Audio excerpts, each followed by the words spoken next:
Hello everybody, RexTempus, Time Traveler here, coming at you with another episode of Roblox playing Theme Park Tycoon 2. And today I'm not going to be building a ride. As you see, I have quite a lot of rides, but for those of you who might have been watching my channel, and especially my playlist on Theme Park Tycoon, you may look around and say, well, this doesn't look like your normal park. And that's because this isn't the one that I have been building over the course of, so far, this will be the 13th episode. This was actually my very first park that I built. In fact, it's so old that I had this old teacup ride instead of what it is now. And there wasn't even the little middle section here. I started building this, I think, like about 5 years ago. It was when Tears of Mingo was doing a series, a very short-lived series on Theme Park Tycoon. She did 2 episodes and was like, that's enough. But for me, I kept coming back and adding to it, and eventually I decided that I was just going to make my own park. So that's what we're going to talk about today, the idea of... Oh, I gotta move these trash cans. I don't like having trash cans right in front of the food, because nobody should have to deal with garbage when they're going to get their food. You know, I'm going to move that one too. I'll just pick it, put it over here on the other side of this fence, and get rid of that one. I'm sure I will still have no garbage whatsoever. But as I said, today we're going to be talking about the idea of what do you do if you have multiple parks? How do you handle it? Things like that. So, first we're going to do is we're going to look at how to change from one park to the other. So what you do is you just have to, obviously you'd always want to save before you did much of anything. That way it's the most up to date. Then you go under settings here, scroll all the way down to the bottom, and you have unload park. So you got to unload your park first, get rid of it, and watch everything despawn around you. And give it a little bit of time, and you'll get one of these little... Ignore that. Yeah, an update just came out. Get out of here. So I'm going to go into load game, and I'll load fun time. Like I said, this is one that I have been building over the course of several episodes, and you'll just watch it. It's going to take a long time, unfortunately, because it is a pretty big and pretty intense park as far as all the things I built. I've got 2 sets of mountains. I got a huge haunted house there. I have a huge skyscraper there, and all kinds of roller coasters and rides like that. Now, I don't know if there's a limit as to how many different parks you can make, but I do know that you can make multiple. And the idea behind this, I guess, is sometimes like, you may have that one park. It's like my first one, where you just kind of test things, and then you decide, I want to make something a little different. So like for this park, I tried going more for the idea of a traditional theme park ride, because like you'll notice this is actually in sections if you look closely. In fact, something I did add recently, like you'll see a sign over here that says, the city block. That's for this section where things are more city themed. And over here we have Funtown USA, which is sort of that traditional sort of carnival with smaller rides, like the teacups that'll appear here any second, or the carousel that'll appear there also any second. See, there it all is. With roller coasters in the back for going to Coaster Country, and then Pirates Cove over there. And all these sections, they all have a different color to them. They all have signs indicating what they are, things like that. I will maybe give you a tour of it later, a different video, but not today, because we're going to look at some other ideas as far as what you can do with multiple theme parks. So of course, I'm not even going to save. I haven't really done anything, and I have more than enough money and people, so we're just going to unload this park now and watch how long it takes for it all to disappear. And plumbing, you're in my shop. So now we go in and let's load a different one. And to really hit the idea of sometimes you just want to try something a little different, this one is Fall Fun Time. So this one I went with more of an autumn theme. And you see, you can just load it in, and eventually it will all start to appear, I promise you. Now, what makes this autumn themed? Partly the fact that most of the places where you see the grass, I actually replaced it with dried grass. The green stuff is just all stuff that's covered over by sidewalks, and it's just like, I just don't feel like removing the object and changing the color under them. But I also put around a lot of hay bales. Oh, there's a little campfire. I'm pretty proud of this one, even though, like, it's not really anything big. But I put 2 different seats that come from 2 different directions with a campfire in the middle. So, it's the idea that a person can sit here, enjoy a campfire. A person can sit here, and they don't have to like be too close to each other. They can just like, be like, "Hey, how are you?" And also another thing that makes this park unique from some of my other parks is that every time there is a coaster, like if you go into the rides, you'll see like, oh, roller coasters, and there's a pre-made design. I use the pre-made design rather than make my own. I don't know why, just something to be a little bit different. Yeah, you'll see this one I put in place before they added all of the new looks to it. In fact, like it's a chain instead of the wheels. But yeah, just that idea of like trying to go with more traditional default rides, fall colors, and just kind of cramming things in as best I can. And one thing that most of my parks do have is an underground area where you can go down, and you do have a few underground rides. Now, one thing that I did learn is that you can actually call up the default rides if you want. You go into the settings. Here's some of the things you can do. I can change them, my music noise level, my sound effects noise levels. So that'd be like people screaming, things like that. Enable nightlight or cave light, but only when I'm building, which, if you played, you should know that for yourself. Show guest names above heads. I mean, sure, why not? I think if I had a processing power issue, I'd probably just turn that off, obviously. And I can affect, their quality, things like that. Play all music. Only the default. Custom, only custom, not default. Yeah. Sometimes you go to other people's parks and get stuff that is copyrighted. But if you're only playing for yourself, that really doesn't matter. Here I can affect the surrounding terrain. I'll show you what that means in a moment. So yeah, if I go here, show legacy content build menu, I can select yes. And now if I go to rides, like see, I can have the old rides, before their looks were updated. Just that way, if you decide like, oh, I really did like how the old carousel looked, like, I don't know why you'd want to do that, but, you can do that. All right. So let's head back up here then. And we'll look at the idea of that default surrounding area terrain. So yeah, you see like this thin strip here. If you go into the settings, you can say that instead of dried grass, I want snow. And yep, it'll change it. Or I want ice, and you'll get ice, which looks very much like snow, just without lines. But in this case, the dried grass is supposed to imply the idea of, fall, dying, things like that. And you'll notice all the trees, except for the evergreens. If I have an evergreen, then that gets to stay green. But all the others are very much fall colors.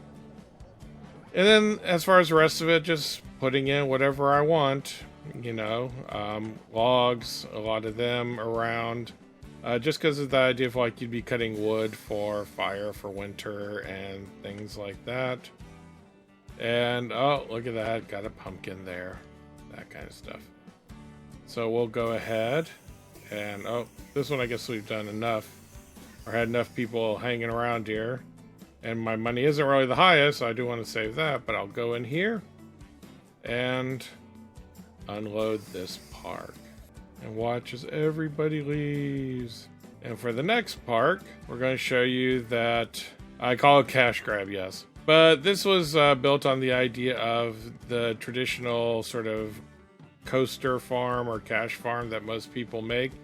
Mostly as a science experiment, if you will, or a psychology experiment, where I just wanted to see how effective these rides actually were at generating money.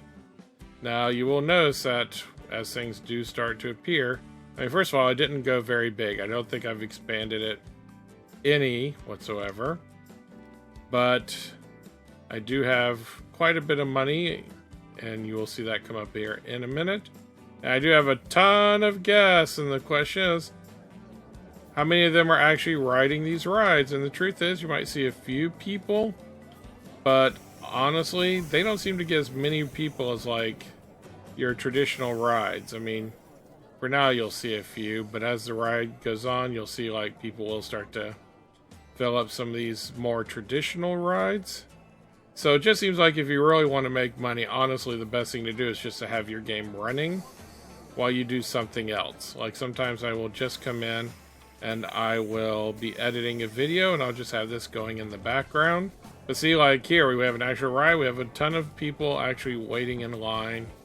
Whereas some of these rides, you really don't get too many people riding around. Here we have nobody in this line. And we have a whole bunch of people that just got off of this ride.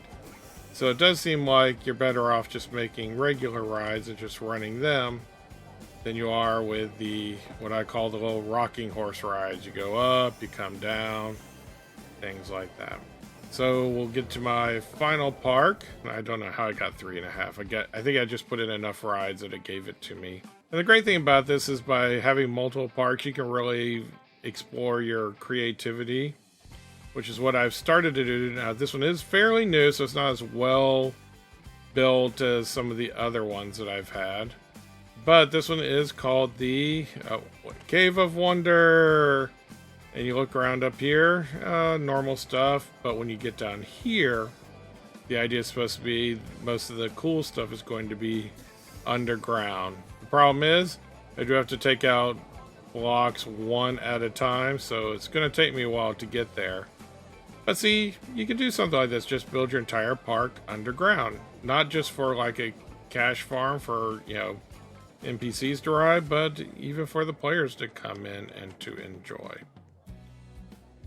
And let's say you have an idea for something new. Unload your park. Wait until it lets you unload the park, and you'll see like I actually did. Oh, here's another little trick. If you destroy, what is it? This one, yeah. You'll see this one actually goes back to the normal default, like, was that beige cobblestone? But put any block here and the sidewalk will change to become that.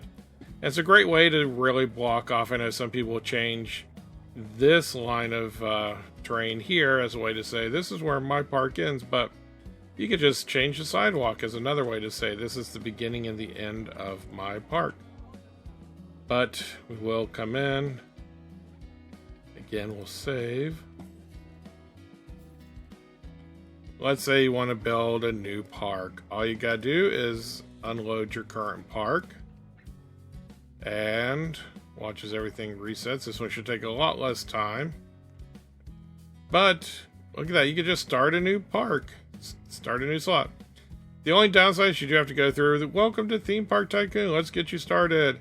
So you always have to put in the same two things. You gotta put your ride, your teacups, you gotta put it here. I guess you can decide which way you want to angle it, but honestly, yeah, it's pretty good. It tells you exactly where you gotta put your entrance and your exit. Tells you about how to put your paths in place, so make sure you do select queue paths and build them. Now the truth is, if I wanted to right now, I could start putting in different paths just for the heck of it. And you see it will change the ride there, and then you have to click on your ride to open it. So you have to do this every single time. But once you do that, you can do whatever you want. Oh yeah, I gotta put in my soft drink stall and rotate it so that people can actually get to it. And then see, you have completed the getting started tutorial. It's recommended to build more rides and stalls. No, I think I'm just gonna leave this one exactly like this. with the exception at this point that I might change the walkways to match this. But otherwise, yeah, no, I'm not going any farther with this particular park. You can come in here if you want to change the name of the park. Right here, you can change it to, let's see, new place. There you go. You can decide if the park is open or closed. In this case, we're just going to leave it as open. And we can decide if we want no entrance or a default entrance. We can decide what sort of material we want around our outside edge. For now, I'll just stick with grass. One great thing about having multiple parks is that they all share achievements. So for instance, if you want to see your achievements, you can go under here and you'll see what the achievements are. Some of them are things like, oh, get a park rating of at least 1/2 of a star, and you unlock these things, which I did 1,919 days ago, which is quite a few years. The park is growing, all this stuff, and I can access these in any of the other parks, even if they haven't gotten 5 stars yet. But, you know, I have gotten 5 stars. I did that, about 2 years ago or so.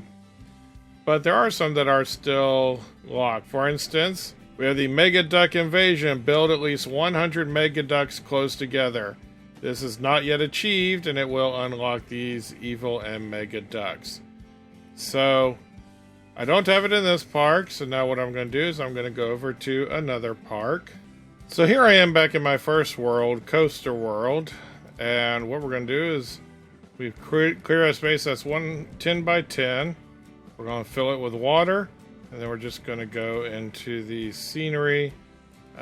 Pretty sure it's under props, but honestly you can just search by just typing in duck, and they want the Mega Ducks, so we're just going to start loading in a whole bunch of ducks. They all cost about $500 each, so you pretty much cannot do this unless that I think you have to have $50,000, and you know, I mean, that's going to take a while to build up. So you'll notice I have them all kind of facing towards a central point. But if I've done this right, you've received the achievement, Mega Duck Invasion. So right now it says locked. But if I go back in, and I type in duck, look, they are now unlocked. And I can put in an evil duck if I want to. We'll put him right here, watching over everything. Oh, has to be built on top of water. No, they've stopped my Mega Evil Duck Invasion or whatever. Oh no! It put me into a hole and it just lifted me right out here.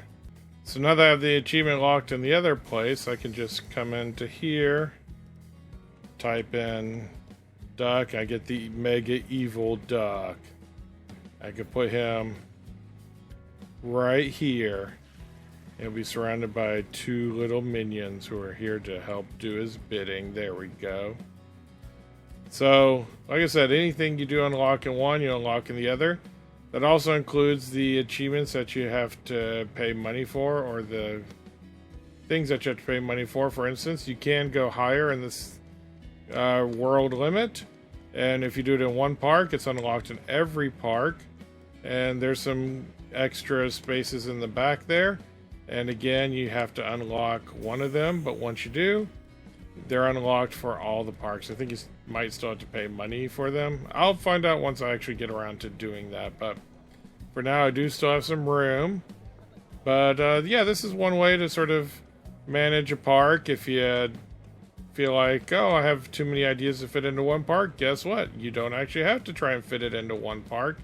You can fit it across multiple parks.